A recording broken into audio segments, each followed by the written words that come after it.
Buenas noches, compañeros y profe, ¿cómo están? Bueno, con referente al trabajo final, ¿cierto? Que es la presentación sobre el comportamiento de las principales microeconomías del país de Colombia durante el periodo del 2020-2024. Les voy a hablar sobre un poco sobre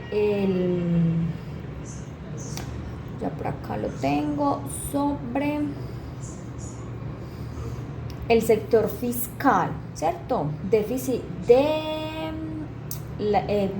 del gobierno nacional central.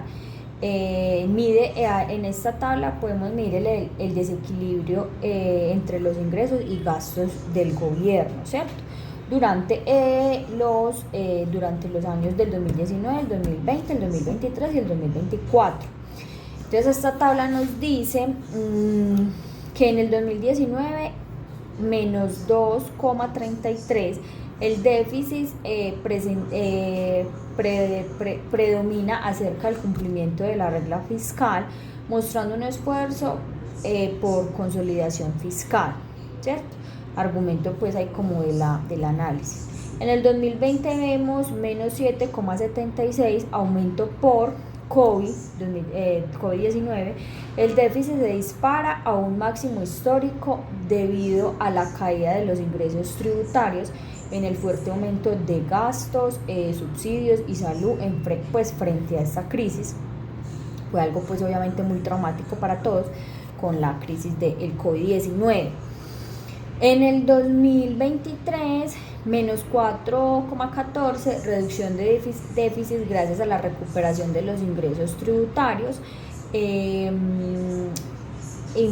tributarios impulsados por el alto PIB en el 2022, reformas tributarias y la moderación de gastos continuos con la senda ajustada fiscal.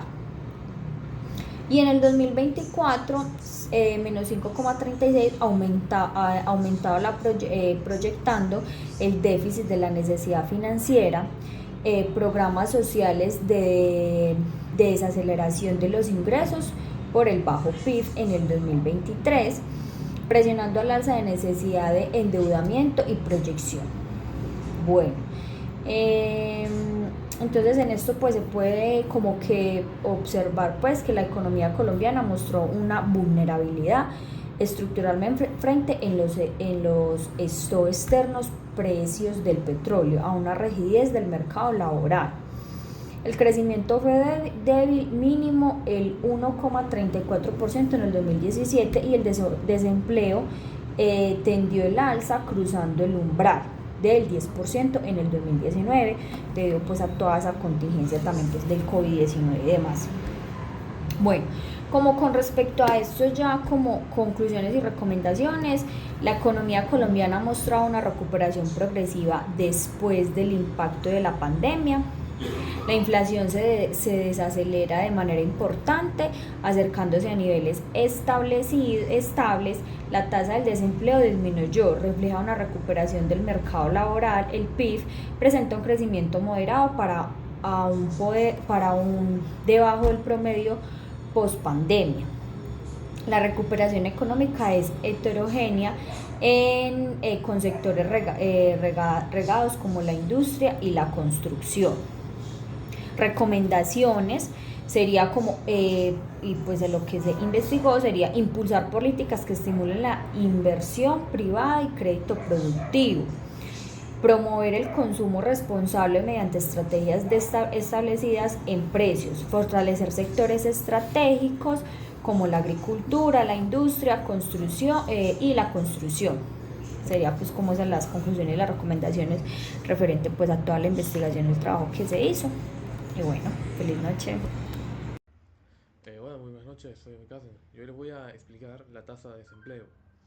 La tasa de desempleo muestra la proporción de personas en edad de trabajar que no, que no tienen empleo en el 2020 y en el 2024.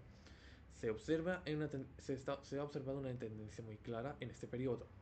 Los hallazgos principales son: en el 2020 el desempleo ha alcanzado niveles históricos por la pandemia del coronavirus, un 20,94%. Desde el 2021 se ha iniciado una recuperación gradual Y en diciembre de 2024 el desempleo nacional ha bajado, a nivel nacional ha bajado un 8,81%, el nivel más bajo desde el 2020. La siguiente tabla muestra la tendencia alrededor de estos 5 años. En el 2020, la tasa de desempleo nacional y la metropolitana han sido del 14,37 y el 16,37. En el 2021 del 11,54 y 12,18. En el 2022 del 9,83 y 9,94. En el 2023 el del 9,42 y el 9,28. En el 2024 ha sido de un 8,81 y un 8,84. En la siguiente gráfica podemos ver la tasa de desempleo nacional y la metropolitana en el, aquí. Vamos a acercarlo un poco. Bien. Este es el gráfico de la tasa de desempleo. La tasa de desempleo nacional en el 2020 ha estado aquí, 14,37. Ha ido bajando a lo largo del año y 16,37 y 12,18. Aquí se estancó en el 2023 y ha vuelto a subir y quedó en 9,28 en el 2024. El total nacional ha sido de 11,54 en el 2020, en 2020 al 2021 y empezó a bajar a lo largo del año. Y en el 2022 estaba en 9,93 y, y luego fue al 2023 estado en 9,42 y en el 2024 finalmente ha quedado en 8,81. Los hechos económicos que han afectado a los sectores productivos. Los sectores económicos no reaccionan de manera uniforme a los cambios de las variables de la macroeconómicas. Los sectores favorecidos han sido el comercio y los servicios. Se han beneficiado de la recuperación del empleo y el consumo. El transporte y el turismo, impulsados por la normalización de movilidad post pandemia. Las obras civiles apoyadas por la inversión pública. Y los sectores que han sido afectados son los siguientes: la construcción de vivienda, que fue impactada por las tasas de interés se han elevado en ese periodo. La industria manufacturera ha sido afectada por los altos costos de los insumos importados durante el periodo 2022-2023. La agricultura fue influida por fenómenos climáticos como el niño o la niña, dos fenómenos climáticos que han afectado muy fuertemente a este rubro. Y también los costos logísticos de transporte, de producción, etcétera. Y estos hechos explican una recuperación económica desigual. Muchísimas gracias.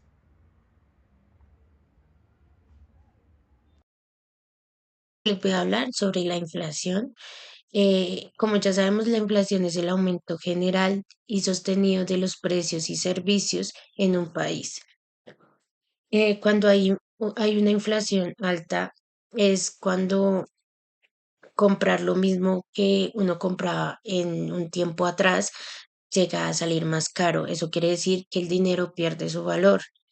Esto principalmente lo afecta a alimentos, transporte, energía y vivienda. Como ya lo sabemos, la inflación se mide con el IPC, que quiere decir que es el índice de precios al consumidor. Como ya lo podemos observar en las tablas, Colombia tuvo una inflación récord en el año 2022, que fue el 13,12%. Fue muy difícil este año a nivel mundial y la inflación aquí en Colombia se disparó a niveles que nunca se había visto hacía más de 20 años. Em, Se tuvo que reactivar la economía post pandemia, ya que después de los encierros que tuvieron las personas en los años 2020 a 2021, volvieron a comprar viajes, comida, electrodomésticos, etcétera, y la demanda subió más em, para que así las fábricas se pudieran recuperar, pero no se recuperaron en cierto modo y por eso los precios aumentaron. Hubieron muchos problemas en las cadenas de suministro, ya que en el 2022 pues había puertos congestionados, contenedores escasos, fletes marítimos muy costosos y habían muchos retrasos en las importaciones. Entonces, esto hizo que se subieran los precios en todos esos productos importados, como los alimentos, la tecnología, los vehículos e insumos industriales. Colombia, como ya sabemos, depende mucho de importaciones, así que los precios se subieron. Eh, Se devaluó el peso colombiano, ya que el dólar llegó a estar en ese año, en el 2022, en 4.800 pesos. Entonces se vuelve más caro cuando el dólar sube, se vuelve más caro pues los productos importados, más que todos los fertilizantes, los combustibles, las materias primas. Entonces también hubo un problema y también una afectación cuando comenzó la guerra entre Rusia y Ucrania, ya que se subieron los fertilizantes, el trigo, aceites, gas natural y combustibles.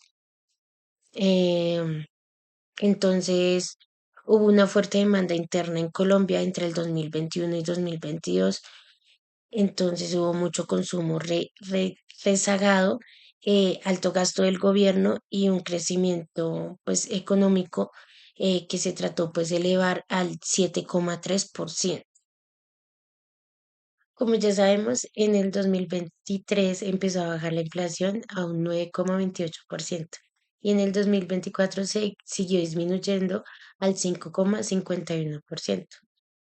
En conclusión, la inflación en Colombia ha sido un reflejo directo de los choques económicos internos y externos, pero también de la capacidad del país para ajustarse y recuperar la estabilidad. Aunque en el año 2022 se presentó un reto histórico, el proceso de desaceleración que tuvo la inflación en el 2023 y de 2024 demuestra que con las políticas adecuadas y un entorno económico más balanceado es posible retornar gradualmente a niveles más sostenibles y garantizar un mejor panorama para los hogares y las empresas aquí en Colombia. Gracias.